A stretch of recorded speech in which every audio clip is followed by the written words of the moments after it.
India star news TV में आपका स्वागत है। मैं हूं आपके साथ प्रेमराज। आप खबरें देख रहे हैं उत्तर प्रदेश जिला इटावा से।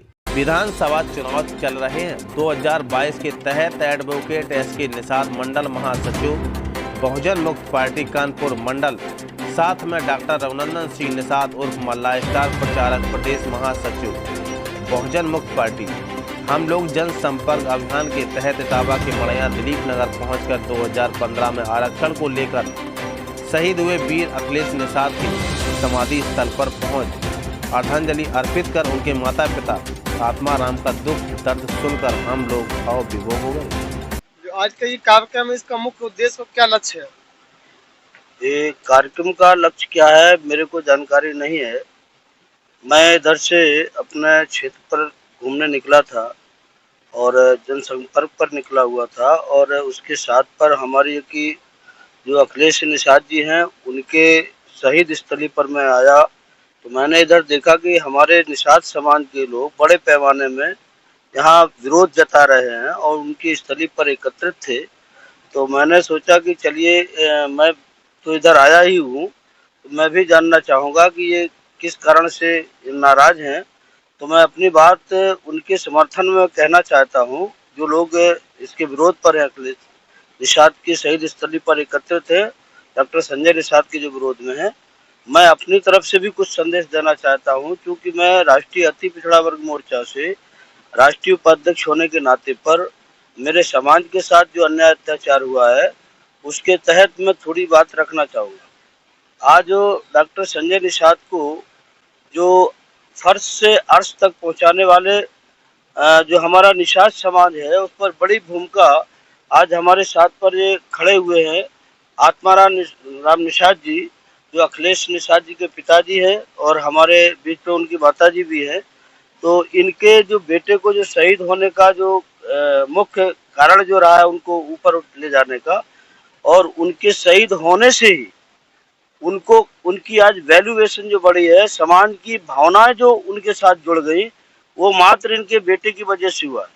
लेकिन मुझे अफसोस इस बात का है कि कई साल तक इनके बेटे की ये जहाँ पर इनको यहाँ मिट्टी जो लगाई गई थी, जहाँ पर शहीद स्थली जो बनाई गई थी, यहाँ पर उनकी शहीद स्थली के ऊपर कई साल तक लगातार जो झाकर है इधर का क्षेत्र का बमूल का कांटों का झाकर उसके ऊपर रखा रहा। लेकिन डॉक्टर संजय निषाद ने करोड़ों नहीं अरबों रुपया एकत्र समाज से आया और सारा का सारा रुपया अपने पास रखता रहा। लेकिन शहीद अखिलेश के लिए एक का नोट भी यहाँ मुहैया नहीं कराया। जब वो शहीद हुए थे तो मैं बताना चाहूँगा, उस समय मैं यहाँ पर हमारा और हमारे बीच पर माननीय एसके निषाद एडवोकेट जी है, ये दोनों लोगों ने, हम लोगों ने आप सभी लोगों के सहयोग से अहम भूमिका निभाई थी।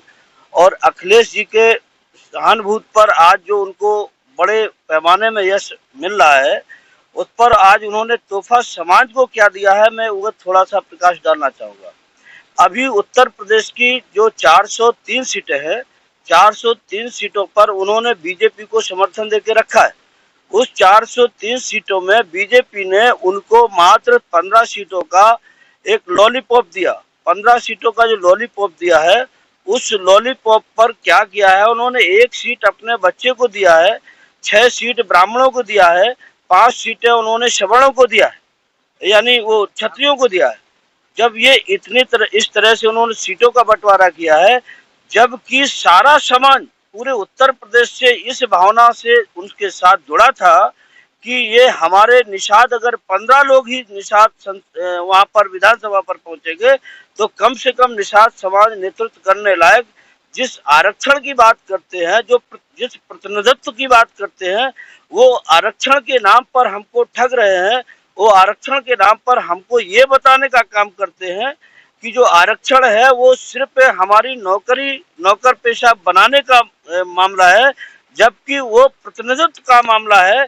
हमारे लोगों को यहाँ पर आरक्षण मिलना चाहिए, वो आरक्षण इधर सीटों का बंटवारे में मिलना चाहिए, उसकी बात नहीं करता। आज जो 15 सीटें उनको मिली, जब इस हिसाब से दिया गया, उसका एक मैं संपूर्ण उत्तर प्रदेश और संपूर्ण भारत के मछुआरा समाज और निषाद कश्यप बाथम कहार ढीवर जो भी हमारी उपजातियां हैं, मैं सभी को एक जानकारी देना चाहता हूं। हमारे पास पे ही जनपद जालौन पड़ता है। मैं चंबल के इलाके पर खड़ा हूँ, जहाँ पर वीरांगना फूलन देवी ने बड़े लंबे समय से इधर पर अपना जीवन का 5 साल इधर गुजारा, इस चंबल में, इस इलाके पर।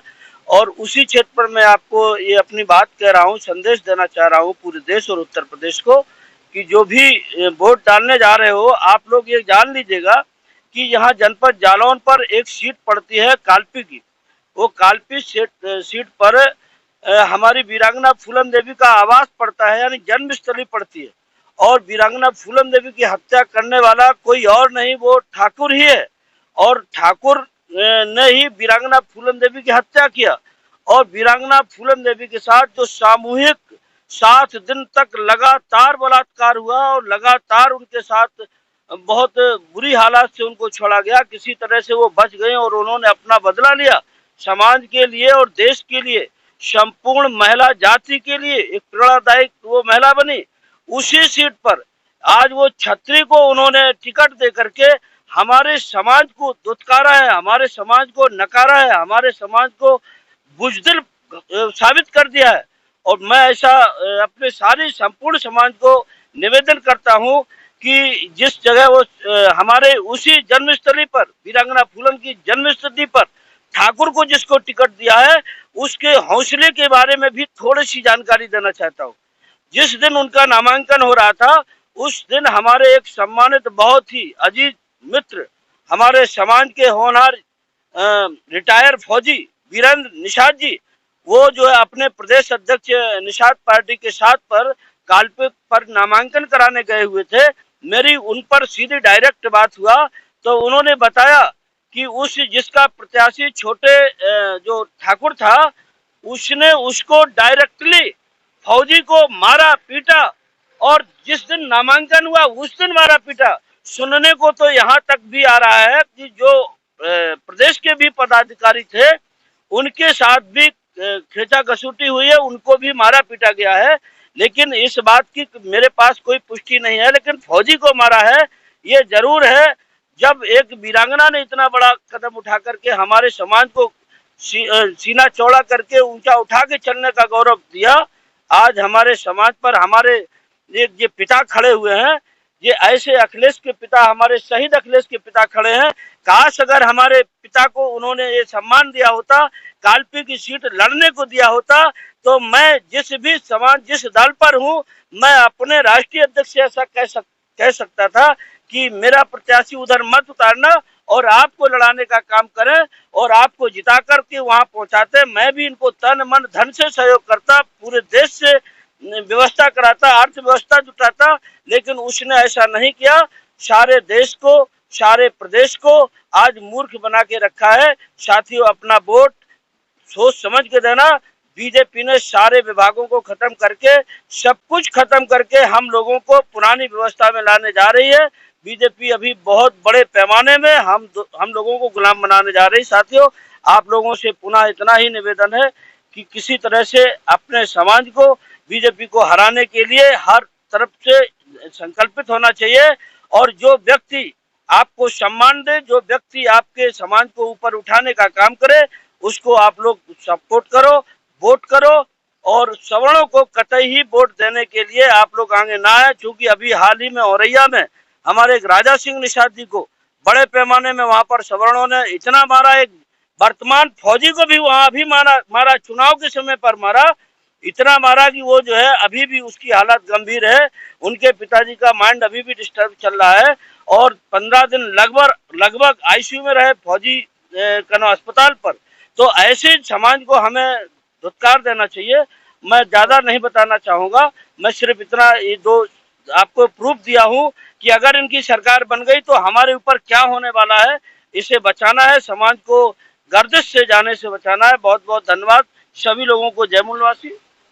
आपका शुभ नाम? मैं एडवोकेट एस के निषाद हूँ और मैं जी। तो जो आज का ये कार्यक्रम है, इसका मुख्य उद्देश्य क्या है? ये एक्चुअली कार्यक्रम नहीं था।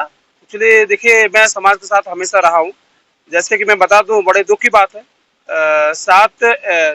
2015 में जब अखिलेश निषाद शहीद हुए, जैसा हमारे वक्ता बोले हैं डॉक्टर रघुवंश निषाद जी, और हम दोनों को पता चला तो बहुत दुख हुआ। और उस समय हम यहाँ पर आए और आने के बाद देखा कि यहाँ पर बहुत बड़ी राजनीति उसमें भी हो रही थी। उस समय देखा कि यहाँ पर कोई धनी दौर नहीं है, सब राजनीति की बातचीत करते थे। तो उसमें क्या हुआ कि हम लोगों ने अब देखा कि जिम्मेदारी हम समाज की देते हैं तो हमें इस सिस्टम से काम करना चाहिए, अपनी मांग रखना चाहिए। उसमें हमने एक 11 सूत्री मांग पत्र बनाया था और बना करके कुछ लोगों ने विरोध किया कि आपने ये गलत तरीके से कर रहे हैं। ठीक है, समाज के साथ गलत कर रहे हैं, लेकिन राजनीति हमने कहा आप अगर राजनीति में है तो आप सही करिए अगर हम गलत करते हैं। क्योंकि हमने तो जो शहीद हुआ है बेचारा हमारा भाई, वो आपके सब समाज की भलाई हुआ है, लेकिन उसके साथ अच्छा नहीं हुआ है ना। तो हमारी जिम्मेदारी बनती है कि हम आगे लड़ना चाहिए, करना चाहिए।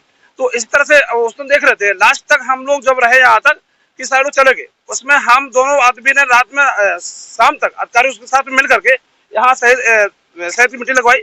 इसके बाद यहाँ से हम लोग गए, क्योंकि हम लोग शुरू देख रहे हैं। रही संजय निषाद की बात, बता दो, संजय निषाद समाज का था ही नहीं, वो एक धंधेगिर व्यक्ति, मैं कहूँगा वो एक धंधेगिर व्यक्ति है। वो उसका धंधा था, पहला उसका कार्यक्रम यही हुआ था इसी गांव में, और मुझे बुलाया था। और यहाँ के लोगों ने लास्ट में जब हमें मंच बुलाया तो हमने समाज की जब बात कही तो उसने क्या बोलते हैं कि संचालक से कहा इनको अब बंद कराइए, है ना, ये हमारे चौपर कर देंगे। तो उसमें जब हम मुझसे भी 500 रुपया समाज के नाम से दिया, बहुत सारे लोगों बहुत धन इकट्ठा किया, तो उसमें मुझे लगा कि बाकी में धंधागिर है। दूसरी बात बता दूं, महत्वपूर्ण बात, आरक्षण की बात।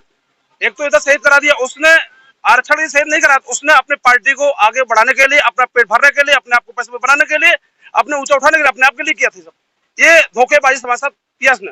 दूसरी बता दूं, अभी हम रही आरक्षण की बात, अभी माननीय उच्च न्यायालय में हम लोगों ने डॉक्टर अंतरिक्ष वर्मा के साथ में एडवोकेट जो है हाईकोर्ट में एक याचिका दर्ज किया था।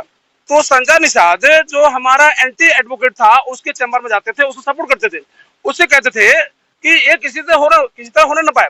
अगर आरक्षण इनका हो जाता है तो राजनीति में खत्म हो जाएगी। इसीलिए हमारे विरोध में जाते थे। अंतरिक्ष वर्मा ने हमसे कहा भी कि भाई साहब इस तरह से तो गलती है। तो इस तरह से ये विरोध शुरू से करता रहा। तो इससे साबित होता है कि ये समाज का है नहीं। तो मैं चाहूंगा कि इसने जो हमारे समाज साथ व्यापार किया, उधर मैं बता दूं महत्वपूर्ण बात की, जो हमें बाबा साहब अम्बेडकर ने जो संविधान दिया था, एक कहा था कि अब राजा की रानी के पेट से राजा पैदा नहीं होगा, मंत्री पैदा नहीं होगा, प्रधानमंत्री पैदा नहीं होगा, अब मतपेटी से पैदा होगा। तो लेकिन संजय निषाद जैसे गद्दार तमाम सारे ऐसे नेता आ रहे हैं, ऐसे लोगों पर नजर रखनी पड़ेगी। तो उन्होंने समाज को बेचने का काम किया। अभी देख रहे हैं, सुनने में आया अभी 3-3 करोड़ रुपया लिया है, अभी 3-3 करोड़ रुपया लिया है, उनको टिकट दिया है। और देखिए, हम लोग कहते थे हमारा वोट हमारा राजकुमार नहीं चलेगा, लेकिन वो चलाने काम कर रहे हैं। तो हमारे समाज साथ जो बेचने काम करते हैं, है ना, तो ऐसे लोगों के साथ सावधान रहने की जरूरत है। ऐसे लोग सावधान रहने की जरूरत है। ऐसे लोग साथ सहयोग ना करें। और मैं अपील करूंगा पूरे देश की जनता से, ऐसे लोगों के साथ खदेड़ने का काम करेंगे, है ना, ऐसे गद्दारों को पहचानने की जरूरत है। और मैं कहूंगा, अपील करूंगा, ऐसे लोगों को सबक सिखा देना चाहिए।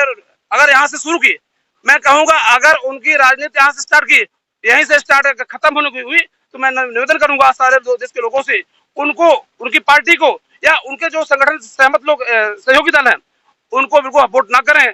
और उनको वोट करेंगे तो समाज साथ इस तरह धोखाबाजी होता रहेगा। तो मैं चाहता हूं कि ऐसे गद्दारों को के साथ ऐसे सबक जवाब देना चाहिए। मैं निवेदन करूंगा देश के लोगों से, बहुजन समाज के लोगों से, कि मैं अपील करता हूं कि उनको वोट न करें, क्योंकि लगातार अत्याचार शोषण होते रहे। उधर बता दूं, भारतीय जनता पार्टी की जो बात बता दूं, साध्वी निरंजन ज्योति उसमें सांसद थे। जब शहीद की यहाँ डेड बॉडी रखी थी, उसमें मैंने उनको फोन किया, तो वो बोले कि वो तो राजनीति करते हैं। भाई मैंने कहा मैं उस पार्टी का आदमी नहीं हूँ, मैं समाज व्यक्ति हूँ, तो आपको बात करनी चाहिए। तो उन्होंने ऐसे लोगों भी सावधान रखना पड़ेगा। तो ऐसे लोगों से सावधान रहने की जरूरत है। ऐसी पार्टी के बिल्कुल वोट न करें, वहां आपका उद्धार नहीं होने पाएगा। इन्हीं शब्दों साथ में मैं आगाह कर समाज को, हमें जगने की जरूरत है और जगाने की जरूरत है। मैं इन्हीं शब्दों साथ में अपनी पार्टी को विराम देता हूँ। जय हिंद।